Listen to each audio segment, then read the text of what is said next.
On the internet, there are winners and losers. And when the internet's decided that you're a loser, there's only one thing left that you can do. You know the formula: short title, deep sigh, ukulele solo. There are so few examples of apology videos that actually manage to change public perceptions after a controversy, you have to wonder, why do people keep making them? It usually only serves to put more eyes on the bad things that you've done, and it exposes your critics to the people who support you most. Because at the end of the day, these are just PR moves. Whether or not the intention is also to genuinely apologize, people usually only make these videos to mitigate bad PR. Fortunately for most YouTubers, the internet forgets pretty easily. There isn't a lot you can't come back from. In fact, it's pretty much just one thing. Logan Paul rug pulled his audience multiple times, and he's in the WWE. Guys, we all want to see him get hurt, but you know that shit's fake. I want to hurt him for real. It's hard to picture nowadays, but Logan Paul was an unstoppable force in 2016 and 2017. I'm talking billions of views, wave after wave after wave of merch, music, tours. Is there anything the guy can't do? Besides see colors, I guess, but I don't want to make fun of his disability. If you somehow don't know, Logan Paul capped off the perfect year of 2017 by taking his squad on a camping trip in Aokigahara Forest, an area famous in Japan for suicides. You would think this would be a good opportunity to come down to earth after rampaging through Japan in the prior weeks, but no. Just a couple of dumb Americans going camping in a suicide forest. It's content time, baby. So they start out the vlog like normal. Logan and his friends are kind of joking around as they come up onto the Japanese suicide forest. He leans hard into the supernatural aspects of the forest, citing that there are legends that ghosts will roam the grounds. Some believe the ghosts of those abandoned and the mournful spirits of the suicidal linger in the woods. And he specifically mentions that up to 100 people a year will commit suicide in this forest. People legitimately come here to commit suicide,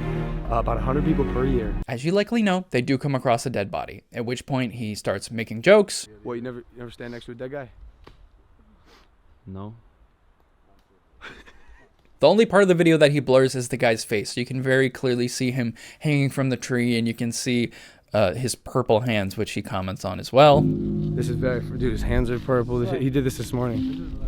But yeah, he makes jokes, films the guy up close, doesn't blur it enough so you can still clearly see him, and at the end of the day, it all gets fed into his never-ending content machine. Now, why am I talking about the incident in current year? I'm not exactly breaking news here. Well, with the gift of hindsight, I thought it'd be interesting to see if we can kind of figure out the strategy behind this apology video. I don't know. When I first watched it, I kind of had a hard time sussing out whether he was being genuine at the time, but I think with how much more we know about him now, we can make a pretty good guess on how much of this was a PR move. This is maybe the most influential apology video of all time. I've made a severe and continuous lapse in my judgment. Is there anything as funny as that line in anything? I've made a serious and continuous lapse in my judgment. It sounds like a lawyer wrote that for him. It is funny that he kind of looks off screen as if he's reading a script. I mean, I would definitely write out what I'm about to say if I did anything like this. But yeah, especially with somebody who is as successful as he is. I'm sure that he had people telling him what to say. So what we came across that day in the woods was obviously unplanned, and the reactions you saw on tape were raw, they were unfiltered. None of us knew how to react or how to feel. You specifically went to a forest that people go to film suicides. I think you have to expect that you might come across a dead body. Well, no, that's the whole reason he went there, right? No, yeah, that is why he went there, because he was like, oh, it's a crazy haunted forest. It's a big deal. Why? Because this forest is also known as the Sea of Trees, also known as the Japanese Suicide Forest. Why do I have to be in this part? Even if you're not really expecting, you're like, oh, well, I know people commit suicide here, but I'm not expecting to find a dead body. You don't have to post it. No, he doesn't. He didn't have to post He could have just went, like, to the Nintendo Museum or whatever and just did that instead. Like I said, I've made a huge mistake. I don't expect to be forgiven. I'm just here to apologize. I'm ashamed of myself. I'm disappointed in myself. And I promise to be better.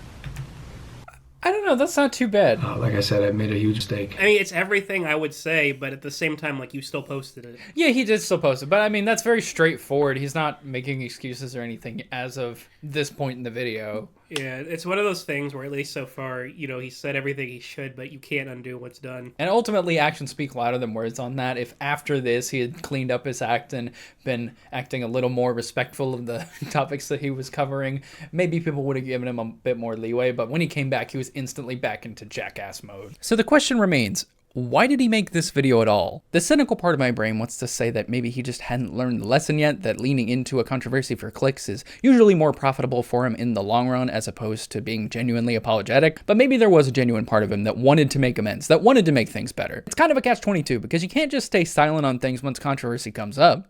What are you, guilty? But when you telegraph that you're sorry in this way, it kind of automatically doesn't feel genuine. It feels like you're trying to change the narrative. The way they're shot, the way they're titled, the way they're thumbnailed, they're all conscious decisions to let people know that you're being authentic, that you're turning off the personality that you usually put on for your normal videos. And the unfortunate thing is, I don't think that's necessarily a good way to determine whether or not something is authentic. There's a part of me now that might believe that Logan Paul really did feel awful about the Suicide Forest stuff, especially the way he describes that period of his life now. But at the time, nobody took it seriously. He was a clown that took it too far and lost everything for it. And I still have a hard time disagreeing with that. The actual video of the incident is really strange because when you start watching it, you know what the conclusion is. But what's so bizarre to me is that the people who made this also know the conclusion. So when you're watching Logan do his normal dumb energetic frat bro shtick, you see the conscious decisions of Logan and his team, not just to create content around this tragedy, but to make sure it still fits into the mold of his brand, of his format. Now I know what you're thinking, Logan, what the heck is that? That giant mountainous structure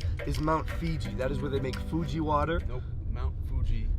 Fiji water is made in Fiji. It's lights, camera, action! Because at the end of the day, what is this besides another wild moment to increase his outreach? I do understand that he was young and probably not equipped to handle such levels of success at his young age. But he starts the video with lines like, "This marks a moment in YouTube history," and "You'll never see a video like this again."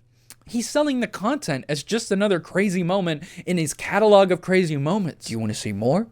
I got more. So yeah, I don't know how much I believe his puppy dog eyes and quivering lip, but at the end of the day, this was a traumatizing event, both on site in the forest and from the backlash lobbed at him from just about everybody. It's not crazy to think something that distressing could have a profound effect on him. Am I saying that Logan Paul believed everything that he said in that video? No.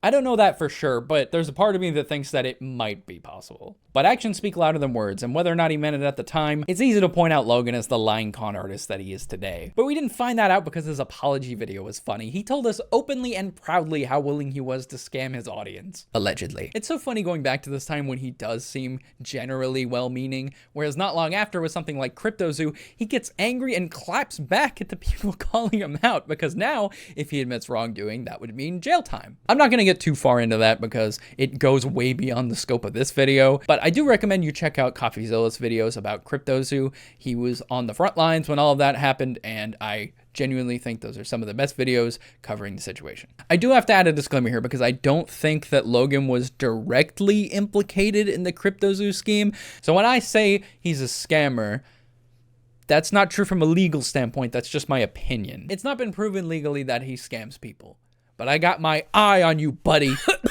Logan's pivot from apologetic miscreant to boorish asshole is no accident. While sure, apologizing and growing from your wrongdoings can create goodwill and develop a stronger bond with your audience, that only works if you plan to stop doing bad things. Simply put, everybody loves a heel. So the next time Logan landed in hot water, he didn't hesitate to double down. Okay, this wasn't actually the next time. He's had so many controversies, you could make an entire channel just covering that. But in my mind, this is when he learned that being hated is just as profitable as being loved. Maybe even more so. Call me naive if you want, but I think there's a real timeline out there where Logan could have really redeemed himself while still being incredibly rich and successful. But he learned all the wrong lessons and it paid off. He's worth more now than he ever has been. Hotel. If all he cares about is money, of course he's gonna keep acting this way. But what can we even do about it? He's rewarded every time people talk about him, whether it's positive or negative. The system we live in says he's right, and if you disagree with him, that only makes him more right. Oh wait, is this my fault?